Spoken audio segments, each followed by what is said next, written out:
न्याय टीवी की पूरी टीम की ओर से आप सभी दर्शकों को दिवाली की हार्दिक शुभकामनाएं। स्वस्थ रहिए, सुरक्षित रहिए। नमस्कार, मैं सुवर्णा। न्याय टीवी में आप सभी दर्शकों का स्वागत है। कोर्ट राउंडअप की खबरें अब विस्तार से। दिल्ली महिला आयोग ने मंगलवार को भारतीय क्रिकेट टीम के कप्तान विराट कोहली की 9 महीने की बेटी को बलात्कार की धमकी के संबंध में मीडिया रिपोर्टों पर स्वतः संज्ञान लिया। दरअसल सोशल मीडिया पर एक वीडियो वायरल हुई। कोहली ने मैच के बाद पाकिस्तान क्रिकेट टीम से संबंधित एक साथी क्रिकेटर का समर्थन किया था। इसे लेकर ट्रोल किया गया। इसके साथ ही शमी के धर्म को लेकर भी ट्रोल किया गया। ये बताया गया है कि हाल ही में भारत पाकिस्तान क्रिकेट मैच में टीम की हार के बाद से विराट कोहली की 9 महीने की बच्ची के साथ बलात्कार की धमकी दी जा रही है। पता चला है कि लगातार ट्रोलिंग के खिलाफ बोलने के बाद से उन पर भी हमला किया जा रहा है। दिल्ली हाईकोर्ट ने प्रथम दृष्टया पाया कि जवाहरलाल नेहरू विश्वविद्यालय जेएनयू के वाइस चांसलर वीसी 9 विशेष केंद्रों में अध्यक्षों की नियुक्ति करने की शक्ति का प्रयोग नहीं कर सकते। हाईकोर्ट ने कहा कि वीसी द्वारा की गई नियुक्तियों को चुनौती देने वाली याचिकाओं के लंबित रहने के दौरान उन्हें बड़े निर्णय लेने से रोक सकते हैं। न्यायमूर्ति राजीव शक्धर और न्यायमूर्ति तलवंत सिंह की खंडपीठ एक न्यायाधीश द्वारा पारित एक आदेश दिनांक 28 सितंबर 2021 के खिलाफ एक अपील पर सुनवाई कर रही थी, जिसमें उन्होंने 9 प्रोफेसरों की नियुक्ति पर रोक लगाने से इनकार कर दिया था। इन प्रोफेसर को वीसी द्वारा विभिन्न विशेष केंद्रों के अध्यक्ष के रूप में नियुक्त किया गया था। दिल्ली हाईकोर्ट ने माना कि विकलांग व्यक्तियों के अधिकार अधिनियम 2016 या उसके तहत बनाए गए नियम संविधान के अनुच्छेद 226 के तहत माता पिता के अधिकार क्षेत्र के प्रयोग पर कोई प्रतिबंध नहीं लगाते। जस्टिस प्रतिभा एम सिंह ने कहा, जब तक मानसिक रूप से बीमार व्यक्ति की इच्छाओं और प्राथमिकताओं और नियमों में निर्धारित अन्य कारकों को न्यायालय द्वारा माता पिता के अधिकार क्षेत्र का प्रयोग करते हुए ध्यान में रखा जाता है, तो ये नहीं माना जा सकता कि आरपीडब्ल्यूडी 2016 अधिनियम या उसके तहत नियमों के प्रावधानों के मद्देनजर अधिकार से वंचित करने के लिए हाईकोर्ट के अनुच्छेद 226 के तहत शक्ति का प्रयोग कर रहा है। कर्नाटक हाईकोर्ट ने एक आजीवन दोषी की पैरोल की अवधि को इस आधार पर बढ़ाने से इनकार कर दिया कि वो कोविड-19 बीमारी से पीड़ित है।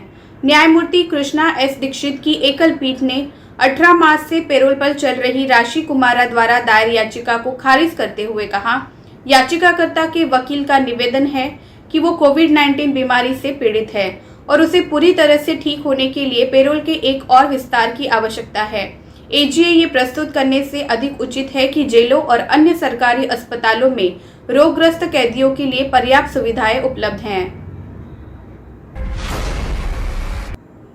सुप्रीम कोर्ट के समक्ष कर्नाटक सरकार ने रोहिंग्याओं को निर्वासित करने की अपनी योजना से संबंधित एक नया हलफनामा दायर किया। इस हलफनामे में राज्य सरकार ने अपने पहले के रूप को संशोधित करते हुए कहा कि वो इस मामले में सुप्रीम कोर्ट द्वारा पारित किसी भी आदेश का पालन करेगी। इससे पहले राज्य सरकार ने सुप्रीम कोर्ट में कहा था कि उसकी राज्य में रोहिंग्या शरणार्थियों को निर्वासित करने की कोई योजना नहीं है। हलफनामे में कहा गया कि राज्य में 126 रोहिंग्याओं की पहचान की गई है। कर्नाटक राज्य पुलिस ने रोहिंग्याओं को अपने अधिकार क्षेत्र में किसी भी शिविर या हिरासत केंद्र में नहीं रखा है। पिछले हलफनामे में यह संख्या 72 बताई गई थी। बेंगलुरु शहर में पहचाने गए 72 रोहिंग्या विभिन्न क्षेत्रों में काम कर रहे हैं और बेंगलुरु सिटी पुलिस ने अभी तक उनके खिलाफ कोई कठोर कार्रवाई नहीं की है। उन्हें निर्वासित करने की भी कोई योजना नहीं है। भाजपा नेता और अधिवक्ता अश्विनी उपाध्याय द्वारा दायर एक रिट याचिका में कर्नाटक राज्य द्वारा दायर एक जवाबी हलफनामे के माध्यम से प्रस्तुत किया गया। इसमें 1 वर्ष के भीतर बांग्लादेशियों और रोहिंग्याओं सहित सभी अवैध प्रवासियों और घुसपैठियों को तत्काल निर्वासित करने की मांग की गई। केरल हाईकोर्ट ने हिरासत में मौत के मामले में आरोपी 7 आबकारी अधिकारियों की बहाली पर मंगलवार को असंतोष जताया। न्यायमूर्ति पीवी कुन्नीकृष्णन ने मामले में शामिल पक्षों को सुनने के बाद कहा, मैं प्रतिवादी के रुख से संतुष्ट नहीं हूं। पक्षकार एक हत्या के मामले में शामिल रहने वाले आबकारी विभाग की एक सिफारिश के आधार पर प्रतिवादियों की बहाली के संबंध में एक हलफनामा दायर करे।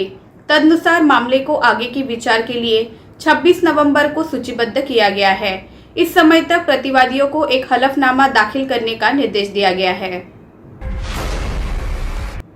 जस्टिस डीवाई चंद्रचूड़ ने इलाहाबाद हाई कोर्ट और जिला कोर्ट स्थित ई सेवा केंद्र और वर्चुअल कोर्ट के उद्घाटन के मौके पर कहा, आपराधिक न्याय प्रणाली की बहुत ही बड़ी कमी जमानत आदेशों के संप्रेषण में होने वाली देरी है। इसे हमें युद्ध स्तर पर संबोधित करने की आवश्यकता है, क्योंकि ये प्रत्येक विचाराधीन कैदी की स्वतंत्रता को प्रभावित करता है या ऐसे दोषी को भी प्रभावित करता है जिसकी सजा को सीआरपीसी की धारा 389 के तहत निलंबित किया गया है। फिलहाल बस इतना ही। अन्य खबरों के लिए जुड़े रहिए न्याय टीवी के साथ। नमस्कार।